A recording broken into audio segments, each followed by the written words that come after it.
Découvrez Questions d'aînés, un balado qui répond à toutes vos questions sans aucun tabou sur des sujets qui vous concernent. Animé par Nathalie Robert, plongez avec nous dans des conversations intéressantes avec des professionnels d'ici. Alors, bonjour, bienvenue au balado Amour et sexualité. Aujourd'hui, mes invités sont Madame Pascale Alberne Lahaye, qui est psychothérapeute sexologue, mais aussi conseillère municipale dans le district Les Rivières. Madame Lucie Lamotte, bénévole au Centre d'action bénévole depuis 2014 dans la cuisine. Et Madame Linda Bélanger, qui est également cuisinière à la Popote Roulante depuis octobre 2022, mais elle est aussi employée à la boutique Les Petits Plats du Rivage. Je vous attends. Oui! Alors aujourd'hui, comme vous avez entendu, on va parler d'amour et de sexualité. Donc, on va y aller avec une première question. Je crois que ma bénévole Linda avait une question primordiale. Oui, parce que, fait que je me demandais voir, on sait un peu, je vais poser ma question parce que je voudrais savoir comment on fait pour rencontrer en 2025 pour les personnes âgées. Parce qu'on sait bien que personnes âgées, ils savent qu'il y a l'Internet, mais, tu sais, l'Internet, c'est-tu bon pour eux autres aussi? Là, tu sais, ont-tu confiance en ça? Ils veulent-tu vraiment rencontrer? Comment qu'on fait? Surtout comment qu'on fait? Comment on arrive à rencontrer quelqu'un? Ben moi, pardon, je chante dans la gorge. La première question que moi, je poserais ou qu'est-ce que j'établirais, c'est qu'est-ce qu'on entend par personne âgée? Parce qu'on sait qu'il y a différents groupes, c'est pas... Très bonne question. Oui, exactement. On parle à partir de quel âge? Il y a des gens qui sont encore très actifs, qui habitent dans une maison. Il y en a qui sont déjà en résidence. Puis on peut même aller jusqu'aux personnes qui sont dans un CHSLD qui, ultimement aussi, ces personnes-là peuvent avoir une sexualité jusqu'à la mort. On naît avec une sexualité, puis on meurt avec une sexualité. Donc, comment on fait pour rencontrer une personne? Mais je pourrais poser la question, mais à quelle étape de notre vie? Qu'on est rendu. Puis là, vous soulevez aussi la question des médias sociaux. Quelles sont aussi nos compétences, nos capacités? Est-ce qu'on est bon à utiliser ces réseaux-là? Parce qu'effectivement, c'est un bon lieu de rencontre. Il y a des sites des applications, de sites de rencontre. Vous-même, vous dites, vous êtes ici, en fait, en tant que bénévole. Donc, il y a différentes implications aussi dans lesquelles on peut s'aventurer, puis ça donne des belles occasions de rencontrer des gens. Donc, je pourrais vous poser la question, à vous, c'est vous les expertes, en fait. Vous les voyez où, ces lieux-là de rencontres possibles pour rencontrer Bien, moi, j'ai 64 ans. Fait que je pense que je suis une personne âgée. Nathalie, elle m'a dit ça. J'ai découvert que j'étais une personne âgée. Mais c'est pas tant ça, que je vais vous dire qu'avec la FADOC, à 50 ans, je peux avoir ma carte d'aîné. Donc, moi, je pense qu'une personne âgée, c'est comme une personne qui vieillit, mais qui vieillit qui fait pas d'activité, qui bouge pas, qui reste à la maison. Mais on peut en avoir des personnes qui vont bouger, on connaît des personnes de 80 ans qui font du sport, sont alertes. Que je pense que c'est plus facile pour eux autres de rencontrer. Mais ils veulent-tu aller sur Internet? Oh, c'est pas là. Je pense... Il y a ce que vous soulevez, il y a des lieux de socialisation. Puis là, je pense à plein de gens qui jouent au pickleball. Je vois aussi plein de monde qui prennent des cafés seuls ou avec des amis au Café Morgane ou peu importe lequel, aux Rivières, à Trois-Rivières. Prendre un café très populaire. Puis là, il suffit peut-être de traverser sa gêne puis de vérifier que la personne, ça veut entamer une discussion ou des choses comme ça. Puis là, je parle pas nécessairement dans un but amoureux, mais seulement dans un but relationnel. Puis peut-être que ça pourrait mener plus loin. Puis, quand on parle aussi je veux pas dire type d'aîné pour les catégoriser, mais il y a quand même des enjeux aussi liés à la vieillesse. On sait, par exemple, que les femmes vont vivre plus longtemps que les hommes. Parfois aussi, certains... En tout cas, on parle souvent de tous les enjeux de santé. Donc, en vieillissant, souvent, les hommes aussi peuvent... En tout cas, on remarque qu'ils peuvent avoir des enjeux de santé plus significatifs aussi que les femmes. Toute la question, là, je reviens encore aux hommes, mais est-ce que, ils ont le fameux... La fameuse question, est-ce que les hommes aussi choisissent souvent des partenaires plus jeunes? Fait que là, ça fait en sorte aussi que ça peut être un défi, pour les femmes d'une certaine catégorie d'âge, même si elles sont très actives, très jolies ou peu importe, de se trouver un partenaire. Puis là, quand je parle de partenaire, aussi un partenaire de qualité, évidemment. Parce que quand on vieillit, souvent, on sait encore plus qu'est-ce qu'on veut puis qu'est-ce qu'on veut pas. On sait ce qu'on veut, on sait ce qu'on veut pas. Donc ça fait partie de la réalité, mais je pense que c'est de se donner des occasions le plus possible si on souhaite rencontrer, de sauter sur des implications qu'on peut faire ou de casser la gêne ou évidemment, comme on dit, les réseaux sociaux. Donc, on sort. Les personnes qui sont capables de sortir, ils sortent, puis c'est là que je pense qu'ils peuvent rencontrer plus sécuritairement, me semble, que l'Internet. Tu sais, l'Internet, les gens ont peur de ça. De plus en plus, ont peur. Oui, bien en fait, ça, on rencontre par Internet. Ça peut être aussi juste de garder en tête d'avoir des éléments au niveau de la sécurité, tu sais, comme par exemple d'informer un proche à dire, bon, ben je m'en vais prendre un café avec telle personne dans tel lieu, puis je vais te contacter quand ça va être fini. Évidemment, tu sais, de se présenter chez la personne. C'est pas une bonne idée. Tu sais, la première fois, sans l'avoir rencontré, tu sais, c'est pas ce que je recommanderais. Fait que ce type de petits conseils-là, je pense qu'il faut faire aussi attention à la fraude amoureuse. Ça peut arriver. Oui, exactement. Donc, il faut être vraiment alerte. Là, surtout par les rapport personnes aux âgées. signaux. Oui, exactement. Donc, si on commence à nous solliciter de l'argent, tu sais, des éléments comme ça, puis ça peut se faire de façon très insidieuse, bien là, à ce moment-là, il faut absolument écouter là, ces signaux-là d'alerte. Puis, c'est pas normal, en fait, qu'une personne nous sollicite de l'argent en début de rencontre. En tout cas, à mon avis. Non, ça, c'est clair. Non. Sauf toi. C'est ça qui arrive. Pascal, j'ai une question. Tantôt, tu as dit qu'il y avait comme plus, que les femmes, on vieillissait plus, on vit plus longtemps. Est-ce que il y a un ratio homme-femme? Est-ce que c'est encore vrai qu'il y a encore, mettons, je sais pas, moi, j'ai l'impression que mon 10 père... femmes pour un homme. Ben, genre, mon père, quand il allait aux rivières, là, prendre un café, juste pour prendre une marche, c'était pas pour rencontrer, mais je te jure, il allait voir des dames, il y avait 12 dames. Ah oui. Mon père, il aurait pu prendre n'importe laquelle, là, je veux dire. Non, mais il y avait, je me disais, puis c'est encore vrai, ça, ce ratio-là aussi? Oui, je pense que il y a certainement des études qui sont faites sur le sujet. Là, je n'ai pas les statistiques sous la main. Ouais. Mais c'est effectivement quelque chose qu'on entend beaucoup, puis que les femmes peuvent dire. C'est-à-dire, il y a peu d'hommes par rapport à la quantité de femmes. C'est ça, je pense. Mais tu sais, ça reste qu'encore une fois, c'est une question de créer les occasions. Puis, tu sais, c'est très variable aussi. Tu sais, c'est par rapport à nos intérêts, qu'est-ce qu'on recherche. Puis on peut se poser des questions aussi. Si j'ai la misère à trouver, est-ce que parce que je suis en train de limiter, justement, est-ce que mes critères sont trop hauts? Sont trop hauts, exactement. Est-ce que je suis aussi une personne, par exemple, moi, j'attends absolument les papillons, le coup de foudre. Ben, peut-être aussi qu'il y a lieu de se questionner, est-ce que je peux donner du temps à cette rencontre-là, le voir plus d'une fois, puis voir si quelque chose va se développer. Fait que, ça peut être aussi des facteurs qui sont personnels à nous, qui font en sorte que c'est dur d'amorcer une relation. Fait qu'il faut se poser toutes sortes de questions.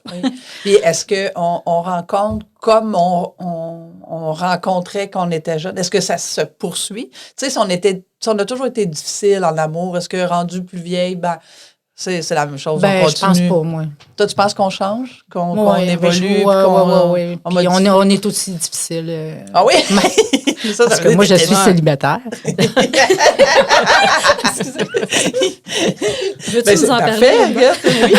Non, mais on demandait comment on fait pour rencontrer. Ben, écoute, moi, je me suis fait tellement dire... Hey, va à l'épicerie, là, prends un petit panier, là, puis mets-toi une bouteille de vin dedans, puis regarde toi. Si tu remplis un gros panier, ils vont dire, OK, elle a une grosse famille, c'est pas pour moi, tu sais. Mais un petit panier avec une bouteille de vin, ça a l'air que c'est gagnant. C'est pas là. Est-ce que tu l'as testé? Je l'ai déjà testé, mais ça n'a pas marché. Peut-être que je peux aller à la bonne heure, à la bonne journée. À bonne épicerie. Oui, c'est ça. Mais ça a l'air que ça marche. Fait que... Puis il y a aussi un état d'esprit peut-être aussi qu'on peut avoir. Est-ce que je me sens ouverte, disponible? Oui. C'est sûr que si on a la tête baissée puis qu'on ne regarde pas personne, on ne rencontrera pas. Puis aussi, c'est un petit peu stéréotypé ce que je dis, mais quand on veut rencontrer, on se met aussi un peu sur notre meilleur jour. On est propre, on paraît bien. On est un petit peu avenant. Non, mais on veut être belle, on veut être coquette. Puis quand je parle de disponibilité aussi, des fois, on est habitué de vivre seul, ça fait des années. Donc, quand on rencontre des gens, c'est correct de partager, en fait, comment on imagine la vie à deux, si on s'imagine la partager ou être chacun de notre côté, des choses comme ça. Mais ça reste que si la personne sent qu'on se met déjà une grosse barrière face à une relation, mais il y a D'accord. Je reviens à les enjeux personnels, tu sais, qu'est-ce qu'on projette, qu'est-ce qu'on souhaite, dans quelle disponibilité qu'on est. Puis ensuite, il faut effectivement saisir des occasions ou les créer, en fait, pour rencontrer des gens. Ou bien quelqu'un nous faire rencontrer quelqu'un. Oui, c'est ça, c'est une super bien. autre technique. Est-ce Bon, que vous avez une autre question, Linda? Moi, je vais me reposer un peu. Moi, demander Lucie, je pense qu'elle avait une question. Oui, moi, j'ai une question. Est-ce que c'est important d'avoir les mêmes centres d'intérêt lorsqu'on rencontre ou qui s'assemblent se ressemblent, les contraires s'attirent? Et qu'est-ce que vous en pensez, vous? Moi, je pense qu'il faut pas mal être pareil, qu'on ait les mêmes centres d'intérêt. pas toutes, je dirais, moi. Pas toutes, mais la plupart, il Au faudrait moins, avoir les au moins mêmes en avoir un centres, ou deux. Là, les mêmes centres d'intérêt. Sinon, il y en a un qui passe sur son bord, l'autre passe sur son... Encore une fois, ça dépend vraiment de ce qu'on recherche. Est-ce qu'on souhaite, justement, il y a des gens, en fait, qui recherchent des partenaires de vie pour partager des activités comme moi, j'aime voyager, justement, j'aime faire du pickleball, j'aime faire du sport. J'aimerais ça que ma partenaire ou mon partenaire, on partage les mêmes centres d'intérêt. Il y en a d'autres, au contraire, qui vont dire, moi, je vis très bien comme de chacun notre bord. Moi, elle a ses amis, moi, j'ai les miens, j'ai mais mes ça activités. donne quoi d'avoir un chum à ce moment-là? À ce moment-là, on se C'est juste pour faire l'amour? pour c'est quand même... quand même pas mal. Quand même un bon point. Je ne veux pas... C'est pour se retrouver dans le contexte de l'intimité, effectivement. Ça peut être juste partager un souper, ça peut être partager le quotidien, écouter un bon film, le fait de passer la nuit ensemble. Puis après ça, au niveau des activités, on peut le faire de façon séparée. Donc, je reviens à c'est quoi nos attentes au niveau des mêmes intérêts. Puis ça, normalement, en tout cas, j'ai le goût de dire à nos âges, on commence à savoir justement un petit peu plus qu'est-ce qu'on veut puis qu'est-ce qu'on recherche. Puis notre radar là, va dans ce sens-là quand on rencontre des gens. Tu sais, comme toi, Linda, tu le sais, c'est quoi tu veux. Pour toi, c'est important que la personne que tu moi, rencontres, j'en veux trop, là. C'est ça qui arrive. Qu'elle fasse du sport, tu le sais ce que tu veux. Fait que pour toi, c'est très, très important que vous ayez les mêmes intérêts. Comme je disais tantôt, pas nécessairement toutes les mêmes. Non. Là, parce que c'est bon, moi, je joue au golf. OK, si mon partenaire ne joue pas au golf, non, ça serait poche. Parce que là, c'est long, jouer au golf. Non, ça, je voudrais qu'il joue au golf parce que j'aime beaucoup le golf. Bon, avis aux intéressés. Une activité comme la nage, aller nager, moi, j'aime bien ça. S'il ne nage pas, c'est pas grave. Je pars 1 heure... C'est parce que si tu y vas tous les jours, c'est plate qu'ils ne suivent pas. C'est le fun qu'ils viennent avec toi. Non, moi, j'aimerais mieux... t'aimerais là. T'aimerais mieux qu'ils ne te voient pas en maillot de bain. non, j'aimerais mieux qu'ils soient là. Moi, j'aimerais mieux qu'ils soient là. Qu'ils suivent dans mes activités. Puis toi, tu suivrais dans ces activités? Ça dépend de ses activités. C'est ça. C'est ça. Si tu es un intellectuel, si vous avez puis toi, tu es une sportive... Mais ça peut être très complémentaire. Il y en a qui veulent rencontrer aussi, pas nécessairement pour faire des activités, mais ils veulent juste avoir... je viens de prendre mes affaires. Quelqu'un pour aller manger au restaurant. Non, mais... Ah oui. Pour aller... Et il y en a qui veulent rencontrer pour vieillir ensemble. Exactement. Hein? Il y en a, c'est peut-être juste ça. Tu sais, OK, si je rencontre une bonne personne, je vais rester avec, on va prendre soin l'un de l'autre. Pour contrer la solitude, oui, puis en vieillissant, nos petits bobos, l'autre est là pour être avec nous. Tu sais. Peut-être que aussi, ça pourrait être... Il peut arriver aussi certaines épreuves, on parlait au niveau de la santé. Fait qu'on peut être avec un partenaire, puis finalement, je sais pas, moi, il y a un cancer qui survient, un AVC, peu importe, un accident, puis la personne, l'activité qu'on pratiquait, elle n'est plus en mesure de le faire. Qu'est-ce qu'on fait à ce moment-là? Là, si tu es en amour avec ton partenaire, tu l'aides. Tu ne le laisses pas tomber, là, j'imagine. C'est un petit peu pour dire, en fait, que quand on vieillit, puis quand on parle de sexualité, de relation, je pense qu'on est beaucoup en adaptation. Puis moi, personnellement, en tout cas, je le sens beaucoup une étape où j'ai dû beaucoup m'adapter, c'est à la naissance de mon enfant. Puis par la suite, il y a plusieurs autres étapes dans la vie en vieillissant. On peut parler de la ménopause, l'andropause, quand les enfants quittent le nid familial. Par la suite, c'est ça, y a-tu une maladie, une blessure qui survient, des choses comme ça. Puis, tranquillement, on est en continuelle adaptation. Puis, ça nous oblige aussi un petit peu à revoir c'est quoi peut-être nos critères ou qu'est-ce qu'on recherche au niveau d'une relation. Tu sais, d'être un peu moins rigide des fois. Oui. Là, tu sais, qu'on C'est on ton- doit être plus Lâcher prise un peu, là, parce qu'il y a bien du monde qui Les sont- attentes trop élevées. Oui, les attentes sont élevées, vraiment. Puis Comme moi. Puis je devrais pas faire ça. tu sais, Mais- je- J'ai le goût de dire, il y a une différence. En fait, tu sais, on peut avoir des souhaits. Tu sais, dire, ben moi, je souhaite que mon partenaire partage Ouais, c'est mieux, tel ça, type un souhait, d'activité avec moi. Puis c'est peut-être la question à se poser, c'est de dire, mais qu'est-ce qui est vraiment important? Tu sais, qu'est-ce que je ne peux pas laisser tomber? Comme par exemple, ben moi, j'aimerais avoir un conjoint qui est tendre, par exemple, ou affectueux. Pour moi, la loyauté ou la fidélité, c'est très important. Le respect ou le sens de l'humour. L'important, je pense, c'est de se trouver un 3-4 affaires où ça, c'est non négociable. Puis peut-être que le golf serait dans le non négociable, tu sais, je sais pas, mais tu sais, c'est de garder en tête que certains éléments qui peuvent être non négociables, d'arriver à les identifier. Puis pour le reste, bien évidemment, tu sais, si on cherche la personne qui coche toutes les cases, ça va être encore plus difficile. On élimine. Donc, Ouais, si, c'est ça, donc, si ouais. si on arrive à garder une certaine souplesse puis à se dire, bon, ben écoute, moi, je fais le compromis. Il coche toutes mes belles cases, là, mais tu sais, sur quoi je veux pas faire de compromis. Mais par exemple, la natation, il n'en fait pas, mais je sais que je peux aller en faire avec mon ami ou ça me dérange pas trop finalement d'y aller seule parce que quand j'arrive à la maison, hey, j'ai mon partenaire affectueux, on se fait des bons soupers, on a du plaisir, il y a d'autres activités qu'on partage. Donc, Puis moi, je c'est trouve une ça le question de fun compromis. aussi. Je trouve ça le fun qu'on n'ait pas les mêmes activités parce que quand on se rejoint, on a quelque chose à se dire. Aussi. Tu sais, là, parce que si on est toujours ensemble, là, je dis que ça va devenir ennuyant. Là. Ouais, il y a Vraiment, différents là. types de couples. Il y en a des plus fusionnels que d'autres. Oui, mais c'est ça. Ça dépend comment on est aussi. Exactement. Hein. Moi, je voyais ça, pas faire les mêmes activités. Pas toutes.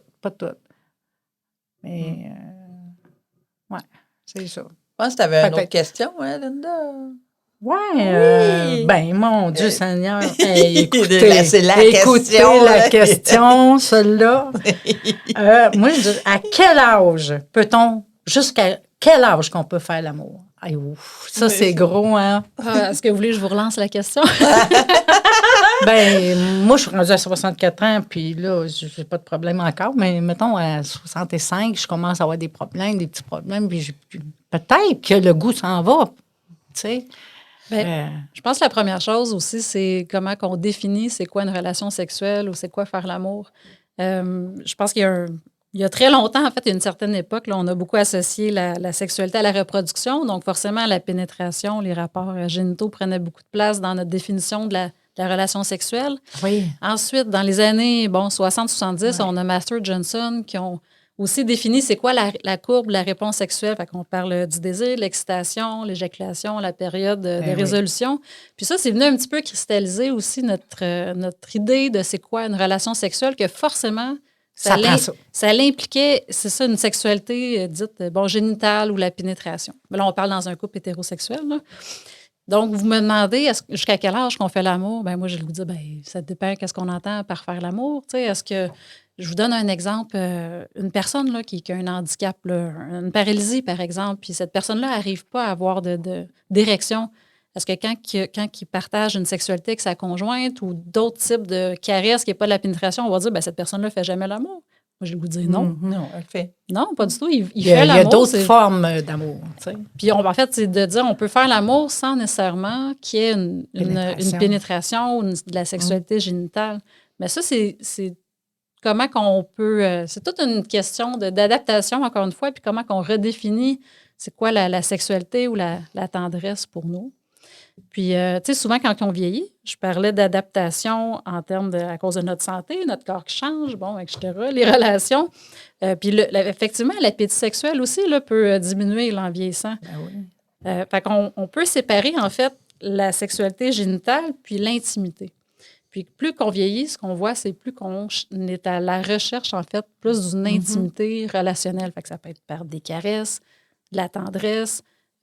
On parle du dévoilement de soi aussi, la communication, dire comment on sent, puis comment on est accueilli par l'autre aussi à travers ça. Puis ça génère énormément d'intimité relationnelle, puis qui crée un rapprochement, qui crée aussi là, un sentiment de bien-être avec son partenaire. Oui. Puis si ça ne fait pas, il y a des petites pilules. Non, mais autant Oui, chez la c'est vrai. femme, mais c'est parce que là, je pense que la sexualité part de la libido, si on n'a pas de Oui, libido. mais c'est ça. Si une personne a 72, 73, Ben, peut-être que c'est- si ça fait 20 ans qu'elle est seule, puis là, rencontre quelqu'un, peut-être que c'est pas Mm-hmm. nécessairement tu sais, avoir la pénétration qui est importante pour, lui, Non, pour elle ou pour effectivement. lui. Tu sais, Puis quand on parle de relations sexuelles, on va aussi différencier c'est quoi la libido et le désir sexuel. Fait que la libido, c'est un peu plus comme un élan, tu sais, comme ton corps qui répond à un genre de pulsion. des Là. petits c'est une papillons. Comme un désir, je ne sais pas comment le dire, là, mais en tout cas. C'est une pulsion. Une Je pulsion, pense le que c'est désir bon. de Oui. s'engager dans une relation sexuelle. Puis le désir, en fait, c'est plus quelque chose qu'on cuisine. On va dire ça comme ça, qu'on peut alimenter. Ouais. Fait que, par exemple, un couple qui viendrait me voir en thérapie puis qui me dit bon, ben, je ne sais pas, la madame ou le monsieur n'a pas de désir. La première question qu'on va se poser, c'est ben, comment est-ce que tu mets en appétit ton partenaire? Fait que c'est un petit peu ça aussi en vieillissant, je pense, par le fait que la génitalité prend moins de place. De comment est-ce qu'on continue à se mettre en appétit, pas nécessairement pour provoquer une réponse sexuelle, une érection ou une lubrification vaginale, mais dans le but de provoquer de l'intimité, puis qu'on conserve des rapprochements, des caresses, puis qu'on puisse continuer à vivre une belle vie amoureuse, là, ultimement. Je ne sais pas si je suis claire. Oui, bien, il Oui, faut la oui, travailler, oui. il faut faire des efforts. Ben c'est oui. c'est ça. Si on ne fait rien, mettre en il se habitude. passe- Ben non, ça ben, n'arrive pas tout seul. Puis là, je veux dire, on peut se parler, là, qu'est-ce qui met en appétit. L'autre, c'est sûr que c'est le fun de se faire deviner, puis avoir quelqu'un qui devine tout qu'est-ce qu'on veut. Non, beau dans les films. Ah, oui, Mais dans ah, les oui. faits, c'est pas toujours comme ça, non, ça se non. passe. Non, il faut Donc- travailler, faut travailler un petit Donc, peu. ça peut être C'est- par la galanterie, tu sais, quand on parle de mettre en appétit l'autre, ça peut être par des belles attentions, Des des petits mots. compliments, ça peut Ouais. être tu sais, toutes sortes de choses, mais c'est d'essayer d'identifier aussi, c'est ça, qu'est-ce qui fait plaisir à l'autre. Tu sais, ça peut être aussi des fois juste de faire des tâches, là, ça l'enlève la charge mentale à l'un ou à l'autre Oui. de certaines choses. Puis ça, juste ce dégagement-là de responsabilité nous rend plus disponibles, puis nous fait comme « Ah, mon Dieu, c'est le fun, tu sais, t'es Il a passé à attentionné. » balieuse. Hein, c'est ça. Oh, Ah oui, hein? oh. Hey, la vaisselle aussi, là. Hein? Tu sais, j'ai le goût de dire le piège quand on identifie sexualité ou relations sexuelles avec génitalité, c'est justement en vieillissant, bien, la capacité érectile, bien, forcément, elle diminue. Puis aussi, avec la Ouais. ménopause, bien, Mhm. c'est beaucoup plus Ouais. difficile. Là. Il y a la sécheresse vaginale, il y a toutes sortes de choses. Donc, Ben, c'est tellement beau aussi, rien que la Ouais. tendresse, se coller, c'est super, là. tu sais. mais tu sais, on est comme en redéfinition ultimement identitaire. Tu sais, par exemple, pour un homme, Ouais. ben, le fait d'avoir une érection, ben, c'est associé beaucoup à la virilité. Mhm. Ça peut être difficile de renoncer à ça. Puis souvent, moi, ce que je vois, c'est des hommes, justement, qui sont intéressés ou qui souhaitent prendre de la médication pour maintenir des érections, mais des Oui. fois sans se demander qu'est-ce que sa partenaire souhaiterait. Elle veut, elle. Oui, Ouais. exactement. Tu sais, est-ce qu'elle, ça lui dérange peut-être pas tellement, là, tu sais, qu'il n'y en ait pas de sexualité génitale, elle est peut-être plus à la recherche d'une intimité, de caresses, d'autres types d'autres Oui. types d'échanges. Donc, ça, c'est aussi des questions à se poser. Fait que j'observe souvent comme une genre d'interprétation où l'homme va penser ou être comme convaincu dans sa tête que c'est important pour la femme. Mais dans les faits, là, Ouais, si on se c'est vrai. parle, Oui. C'est mais- vrai qu'il mais pense ça- ça. mais ça peut l'être, tu sais, pour plusieurs Ouais. femmes, pour certaines femmes. Mais pas pour toutes, pas tout le Non. temps, pas dans tous les contextes.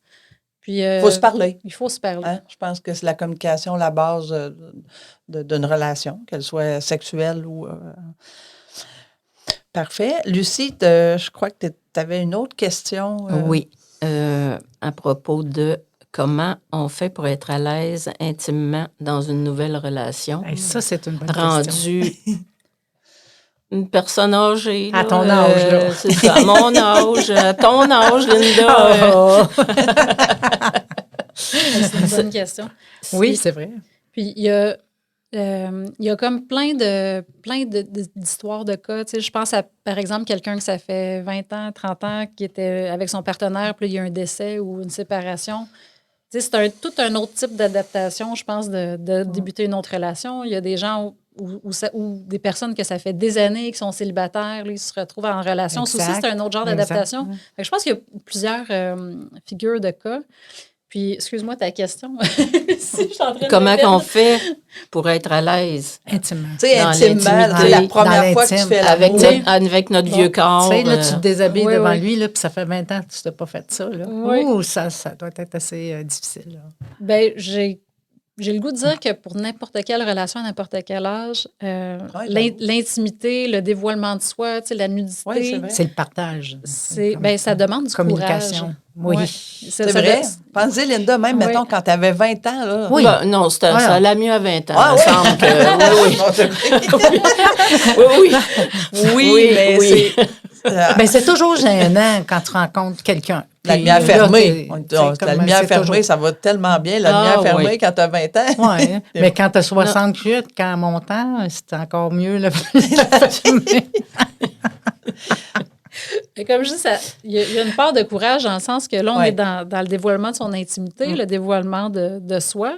Puis peut-être que une chose qui peut être faite, c'est de partager comment on sent, partager nos craintes. Oui, mais c'est ça. Puis, comme je le disais plus tôt, ben, le fait de parler de soi, d'exposer sa vulnérabilité, ça aussi, ça crée de l'intimité. Puis, idéalement, ben, de l'autre côté, ben, il y a un accueil à ce qu'on dit ou à nos doutes, nos questionnements. Puis, peut-être que ça peut nous permettre d'être rassurés par la suite puis de répondre à ce besoin-là. Mais Parce que c'est vrai que le lui corps aussi, il y a un change, vieux ça, corps aussi. Il y a un vieux Aussi. corps, lui aussi. Il est peut-être pas plus à l'aise que... Ouais, ça dépend si que t'en nous prends autres. plus jeune. Ouais, c'est Non, une c'est le couleur. contraire. C'est eux autres qui prennent des jeunes. C'est souvent l'inverse. C'est les deux, c'est les deux. Mais on peut aussi, survoler un petit peu plus haut puis faire comme une critique de la société par rapport à ça. Pourquoi est-ce qu'on a un peu l'impression pas qu'on glorifie, mais les hommes qui vieillissent, au niveau de leur corps, on est beaucoup moins critique par rapport à eux. Puis Oui. pour les femmes, à partir de 45 ans... On est critique envers nous-mêmes. Ouf, ça commence à être plus dur, là, le rapport à la séduction, le fait qu'on se sente moins un objet de désir, dans le regard de l'autre, là, du moins. Oui. Ouais. Donc, Ah ouais. je peux comprendre que ça vient un peu comme peut-être affecter notre assurance ou ça nous pose des questions à savoir comment est-ce qu'on va être accueilli dans cette intimité-là, dans notre nudité. Est-ce qu'on est toujours un objet de désir dans le regard de l'autre aussi à tout âge, là, à 60 ans, 70 ans, à 80? Oui, on n'est pas, c'est pas égal. La tempe grise est très sexy chez l'homme. Ah oui, mais pas la chez- femme. Mais Ben, non. La Donc, petite on parle- bédaine, la la ma- petite bédaine c'est- aussi chez l'homme, c'est du Oui, cute, oui, hein, mais oui. nous autres, tu lettres un peu. Ouais, c'est non, moi non plus. La bédaine, j'aime pas. Ça, c'est non négociable. Tenez-vous-le pour dire. Pas de bédaine. Pas de bédaine. Mais des petits cheveux gris, c'est super. Ben, c'est vrai. Super beau. Comme Pascal a dit, puis, Ouais, c'est c'est ça. vrai que socialement, c'est le vieillissement chez l'homme il est beaucoup, il est mieux accepté. Mhm. Il y a un dernier point, moi, que j'aimerais qu'on aborde, qu'on n'a pas abordé quand on a fait la rencontre préparatoire, c'est le consentement. OK, oui. En fait, parce que ce soit à 20 ans ou à 80 ans, si tu es dans une résidence pour aînés puis qu'il y a un monsieur qui te met la main sur la cuisse, je pense qu'il y a besoin de ton consentement avant de te mettre la main sur la cuisse. Pascal, je ne sais pas si comment Oui, je pense que oui. ça. Oui, bien, en fait, à n'importe quel âge. Là, Oui. on apprend même le consentement aux jeunes enfants même avant la maternelle. Là, puis on est même dans une ère à dire bon, ben écoute, si un tel veut te donner des becs à joues à Noël, puis Ben tu as oui. le droit de dire non aux enfants, de comment Mm-hmm. mettre ses limites. Fait que là, je ne sais pas si c'est ce que vous êtes en train de dire. Est-ce que les gens d'une certaine génération, les aînés, ont été sensibilisés au consentement et à la Non. capacité de mettre leurs limites? On n'avait pas le choix d'embrasser les vieux mononcles puis Ah, les vieux oui. grands-parents. Oh, puis oui, ça, c'est on vrai. n'avait pas le choix. Ben, puis même dans les résidences, ils Oui. commencent à enseigner le consentement, justement. Ah oui, hein? Oui, ben c'est important. Ben, oui, il certain. faut que, puis, ben, je parle par rapport aux travailleurs, là, préposés, infirmières. Il faut, parce qu'il peut arriver des choses, là, c'est un milieu de vie, une résidence. Donc, si le monsieur décide de donner une tape ses fesses ou de faire des gestes qui sont inconvenants, ben c'est ça, le consentement, faut qu'il soit discuté, il faut qu'il soit accepté Accepté par de celui qui part sait et faire. d'autre. Là, c'est pas parce que tu as 80 que Il y a donc, différents niveaux, là, comme par exemple, dans un contexte de CHSLD ou Ouais. résidence, bon, il faut commencer à se demander, parce qu'il y a des problèmes cognitifs. Y a-t-il aussi des raisons qui amènent cette personne-là à avoir moins de filtres ou qui se permet des choses? Est-ce qu'il a toujours été comme ça puis on a laissé faire? Là, on peut se questionner aussi au niveau de l'organisation. Ben, si moi, je me plains à ma résidence ou en tout cas la personne en place, ben, c'est quoi les actions qui sont faites aussi pour prévenir ce type de geste-là? Est-ce que, qu'est-ce qui est fait à ce niveau-là? Mais c'est vrai que c'est pas acceptable, là, définitivement. Là. Puis là, vous nommiez aussi la question du préposé, mais là, on va parler plus aussi d'une agression sexuelle. Là. Rendu là, il y a un rapport de force. OK, si on parle non, pas le préposé okay. qui agresse. Il faut que les préposés soient conscients qu'il faut qu'il y ait consentement entre les deux personnes. Mais je dirais qu'il y a comme deux côtés de médaille là, par rapport à ça. La première, c'est qu'on infantilise beaucoup les personnes aînées. Puis il y a des personnes aînées qui ont le goût de partager l'intimité, qui se taquinent ou qui ont le goût de dormir dans la même chambre, qui sont dans une résidence. Puis parfois, c'est le personnel en place qui est comme en réaction par rapport à ça, comme si justement là, l'intimité ou la sexualité n'existait pas. Alors que c'est faux. Puis donc, on donne souvent de la formation. Oui, il y a la prévention des agressions sexuelles, ou les attouchements, mais il y a aussi beaucoup la sensibilisation au fait que les aînés ont une vie sexuelle ou une vie intime et d'en être tolérant puis de ne pas les infantiliser. Fait que c'est ça. En fait, moi, c'était plus je parlais pas de CHSLD, je parlais de résidence pour personnes dans des grandes autonomes, dans c'est un milieu de vie, ces résidences-là. Et moi, c'est des dames, en fait, qui m'ont dit non, ce monsieur-là, je se laisse faire, il donne des tapes sur les fesses, puis sans gêne, puis pour lui, c'est des farces, alors que la personne, pour elle, c'est pas une farce. Ça y tente pas. Non, ça y tente pas, c'est ça. Fait que c'est comme si je me demandais, je me dis là, peut-être qu'il y a peut-être un travail à faire à ce niveau-là, parce que ça a été long avant que cette personne-là, justement, soit tapée sur les doigts, de dire, regarde, écoute, ce que tu fais, là, ça ne convient pas. Et il faisait non seulement avec les dames qui vivaient là, mais avec les serveuses. Mais Nathalie, au sens que tu décris la situation, c'est criminel. Là. C'est un attouchement sexuel. Je veux juste qu'on le spécifie. Là. Je veux dire, on ne touche pas les parties intimes, les fesses des femmes, puis quoi que ce soit. Des fois, ce qu'on voit, vous parlez, là, les anciens, les mononcles, là, qui nous forcent on n'avait pas le choix. Là, fait que, là je peux souvent... On peut souvent voir des personnes qui vont toucher l'épaule, prendre dans les bras, comme chercher une genre de proximité qui n'est pas nécessairement désirée.